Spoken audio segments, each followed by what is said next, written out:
বিসমিল্লাহির রহমানির রহিম। প্রিয় শিক্ষার্থীবৃন্দ, অনলাইন ক্লাসে তোমাদের সবাইকে স্বাগতম। আজকে আমরা একটা বিষয়ে আলোচনা করব, সেটা হলো সি ভাষায় ব্যবহৃত কন্ডিশনাল কন্ট্রোল স্টেটমেন্ট। সি ভাষায় ব্যবহৃত বিভিন্ন কন্ডিশনাল কন্ট্রোল স্টেটমেন্ট সম্পর্কে আমরা আলোচনা করব। আশা করি তোমরা মনোযোগ দিয়ে ক্লাসটা দেখবে এবং শুনবে। আর সবাই এতক্ষণে খাতা কলম বই প্রস্তুত রাখো, আমরা এখনই আমাদের ক্লাস শুরু করব। প্রিয় শিক্ষার্থীবৃন্দ, প্রথমে তোমাদের সবাইকে স্বাগতম জানাচ্ছি। আমি আমার পরিচয় দিয়ে দিচ্ছি। আমি আবু নাসিম মাহমুদুল্লাহ, প্রভাষক তথ্য ও যোগাযোগ প্রযুক্তির সম্পাড়া কলেজ, চাটখিল, নোয়াখালী। পরিচিতি: আমরা একাদশ ও দ্বাদশ শ্রেণীর তথ্য যোগাযোগ প্রযুক্তির পঞ্চম অধ্যায় সি ভাষায় ব্যবহৃত কন্ডিশনাল কন্ট্রোল স্টেটমেন্ট সম্পর্কে আলোচনা করব। সময় 20 মিনিট। তাহলে দেখো, নিচের স্টেটমেন্টটি লক্ষ্য করো একটু। ইফ স্টেটমেন্ট কীভাবে কাজ করে। এটা একটা conditional statement, conditional control statement. তাহলে এখানে আমরা কি বুঝলাম? এখানে দেখো, int a equal to b, b equal to b। If a greater than b, এ কি b এর চেয়ে বড়? যদি a b এর চেয়ে বড় হয় তাহলে এটা সত্য, আর যদি এটা না হয় সত্য হবে, নইলে মিথ্যা হবে। এটাই আমরা ইফ স্টেটমেন্ট দ্বারা এরকম কিছু বুঝে থাকি। তাহলে প্রথমে আজকের পাঠ হচ্ছে আমাদের সি ভাষায় ব্যবহৃত কন্ডিশনাল কন্ট্রোল স্টেটমেন্ট। তো শিখন ফলে দেখো, আমরা আজকে পাঠ শেষে কী কী শিখব, কী কী দক্ষতা অর্জন করব। দেখো, কন্ট্রোল স্টেটমেন্ট কী তা বলতে পারবে,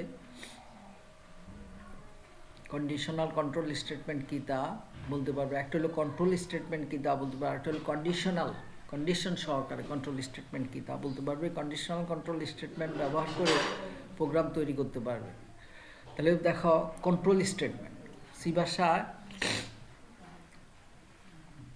প্রোগ্রামের স্টেটমেন্ট সমূহ সাধারণত স্বয়ংক্রিয়ভাবে এবং পর্যায়ক্রমিকভাবে একবার করে সম্পাদিত হয়, কিন্তু যদি দুই বা ততোধিকবার সম্পাদনের প্রয়োজন হয়, কিংবা কোনো স্টেটমেন্ট কোনো শর্ত সাপেক্ষে অথবা অপর কোনো স্টেটমেন্টের ফলাফলের ভিত্তিতে সম্পাদনের প্রয়োজন হয়, অথবা কোনো স্টেটমেন্ট হতে প্রোগ্রামের নিয়ন্ত্রণ অন্য কোনো স্টেটমেন্টে স্থানান্তরের প্রয়োজন হয়, সেসব ক্ষেত্রে স্টেটমেন্ট সমূহকে প্রোগ্রামার নিয়ন্ত্রণ করে। প্রোগ্রামে এমন স্টেটমেন্ট সমূহ নির্বাহ নিয়ন্ত্রণের জন্য কন্ট্রোল স্ট্রাকচার ব্যবহার করা হয়। সি প্রোগ্রামে কন্ট্রোল স্টেটমেন্ট সমূহকে প্রধান দুই ভাগে ভাগ করা যায়। একটা হলো কন্ডিশনাল কন্ট্রোল স্টেটমেন্ট, আর একটা হলো লুপ কন্ট্রোল স্টেটমেন্ট। তাহলে দেখো, সি প্রোগ্রামে বা সি ভাষায় কন্ট্রোল স্টেটমেন্ট সমূহকে প্রধান দুই ভাগে ভাগ করা যায়। কন্ট্রোল স্টেটমেন্ট একটা হলো কন্ডিশনাল কন্ট্রোল স্টেটমেন্ট, আর একটা হলো লুপ কন্ট্রোল স্টেটমেন্ট। তাহলে আজকে আমরা কন্ডিশনাল কন্ট্রোল স্টেটমেন্ট সম্পর্কে আলোচনা করব। পরবর্তী ক্লাসে আমরা লুপ কন্ট্রোল স্টেটমেন্ট সম্পর্কে আলোচনা করব। তাহলে কন্ডিশনাল কন্ট্রোল স্টেটমেন্ট সি প্রোগ্রামের শর্ত সাপেক্ষে কোনো স্টেটমেন্ট সম্পাদনের জন্য কন্ডিশনাল কন্ট্রোল ব্যবহৃত হয়। কন্ডিশনাল কন্ট্রোল ব্যবহারের শর্ত সত্য হলে প্রোগ্রামে এক ধরনের ফলাফল পাওয়া যায় এবং মিথ্যা হলে অন্য ধরনের ফলাফল পাওয়া যায়। তাহলে কন্ডিশনাল কন্ট্রোলে ব্যবহৃত শর্ত সত্য হলে প্রোগ্রামে এক ধরনের ফলাফল পাওয়া যায়, এক ধরনের রেজাল্ট, আর যদি শর্ত মিথ্যা হয় তাহলে অন্য ধরনের ফলাফল পাওয়া যায়। অন্যতম কন্ডিশনাল কন্ট্রোল স্টেটমেন্ট কী কী? দেখো, ইফ স্টেটমেন্ট। ইফ দেখো, যদি if else statement, else if statement. একটা হলো ইফ এলস স্টেটমেন্ট, আর একটা হলো এলস ইফ স্টেটমেন্ট। তাহলে এরপরে সুইচ স্টেটমেন্ট। একটা সুইচ দেখবে মাঝখানে, এই if statement, else if statement, আর একটা হলো সুইচ স্টেটমেন্ট। তাহলে ইফ স্টেটমেন্ট মানে এরকম, ইফ এলস দুই দিকে দুইটা, বা হয় এটা হবে নইলে এটা হবে, এলস ইফ তিনটা হইতে পারে, সুইচ বিভিন্ন হতে পারে। তাহলে দেখো, তাহলে অন্যতম কন্ডিশনাল কন্ট্রোল স্টেটমেন্টগুলো হচ্ছে কি কি?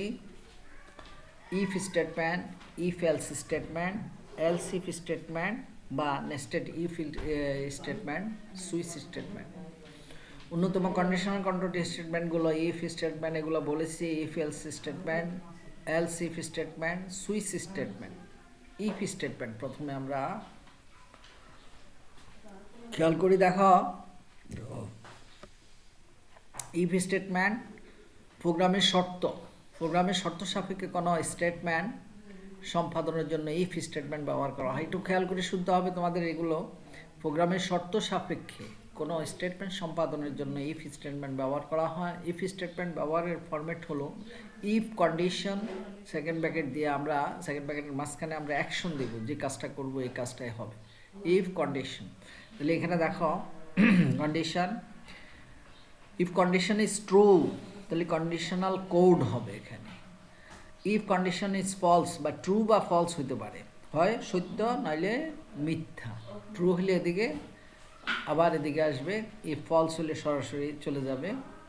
এই এবার ইফ স্টেটমেন্টের সাহায্যে একটি প্রোগ্রাম তৈরি করি। দেখো, কিবোর্ড থেকে কোনো সংখ্যা ইনপুট দিয়ে দেখবে সংখ্যাটি ধনাত্মক কিনা, অর্থাৎ পজিটিভ কিনা দেখবো আমরা।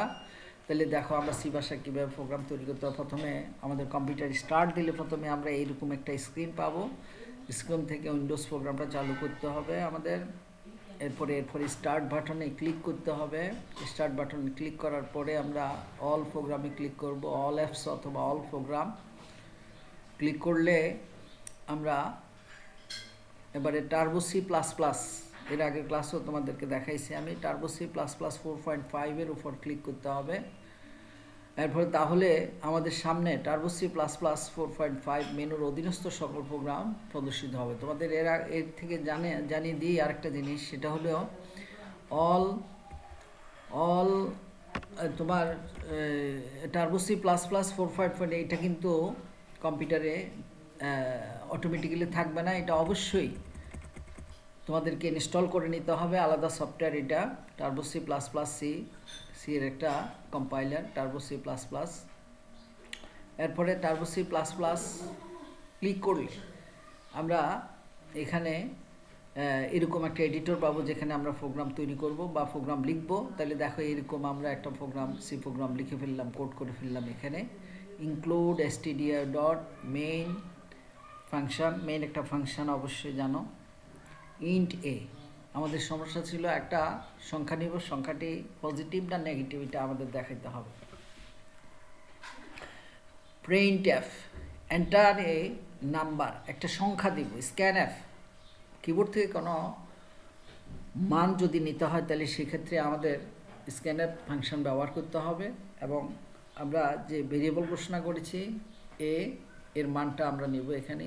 If A greater than or equal to 0, if A greater than or equal to 0, যদি এর মানটা 0 অথবা 0 চেয়ে বড় হয়, তাহলে print given number is positive. ব্যাস, একদম ইজি একটা প্রোগ্রাম, একটা সি প্রোগ্রাম। তাহলে int A, print F, enter a number, scanf, %d, যেহেতু আমরা ভেরিয়েবল ঘোষণা করেছি, এর ডাটা টাইপ হচ্ছে ইন্ট মানে পূর্ণ সংখ্যা। এটার জন্য আমরা যে ফরম্যাট স্পেসিফায়ারটা নেব সেটা হচ্ছে %d, ইন্টের জন্য d, ফ্লোট হলে and a. If A greater than or equal to 0, print given number is positive. তাহলে গিভেন নাম্বার ইজ পজিটিভ। এই সেকেন্ড ব্র্যাকেট দিয়ে আমরা প্রোগ্রামটা শেষ করে নিলাম। এরপরে দেখো এই প্রোগ্রামটাকে আমরা মোড অফ অ্যাকশনে যাই। দেখো ইন্টে একটা নাম্বার নিলাম, কিবোর্ড থেকে একটা মান দিব, আমরা এর মানটা দিব, যে নাম্বারটা স্ক্যানএফ, কিবোর্ড থেকে মান দেওয়ার জন্য আমরা এই ফাংশন ব্যবহার করে থাকি। তাহলে দেখো if E greater than or equal to 0, এটা এই মানটাই আমরা নিলাম 7। তাহলে 7 নিশ্চয়ই এটা 0 থেকে বড়, সেই জন্য এটা গিভেন নাম্বার ইজ পজিটিভ, এই ডাটা। তাহলে গিভেন আমাদের ইয়েটা হচ্ছে কি গিভেন নাম্বার ইজ পজিটিভ। তাহলে এই ফাইলটাকে আমরা এই যে প্রোগ্রামটা লিখলাম এটাকে আগে আমরা সেভ করে নেব।